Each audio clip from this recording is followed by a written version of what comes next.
पनवेल महापालिका प्रभाग समितीच्या बाजूला महाराष्ट्र बँकेजवळ अनेक भाजी विक्रेते बसत असून आपला व्यवसाय करत असतात। पालिकेने कोणतेही मार्केट न दिल्याने फुटपाथवर रस्त्यावर भाजी विक्रेते बसत आहेत। नुकताच या ठिकाणी सूत्रांच्या माहितीनुसार एका वकील महिलेने या ठिकाणाहून भाजी विकत घेतली, मात्र ती खराब होती। त्यामुळे या महिलेने विक्रेत्यांना याचा जाब विचारला।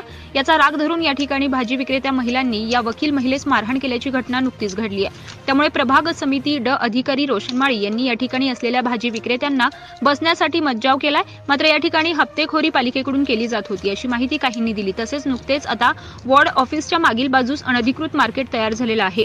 या ठिकाणी देखील भविष्यात मारामारी सारख्या घटना घडण्याची शक्यता नाकारता येत नाही। याबाबत अधिक माहिती घेतली असता माहिती समजू शकली नाही।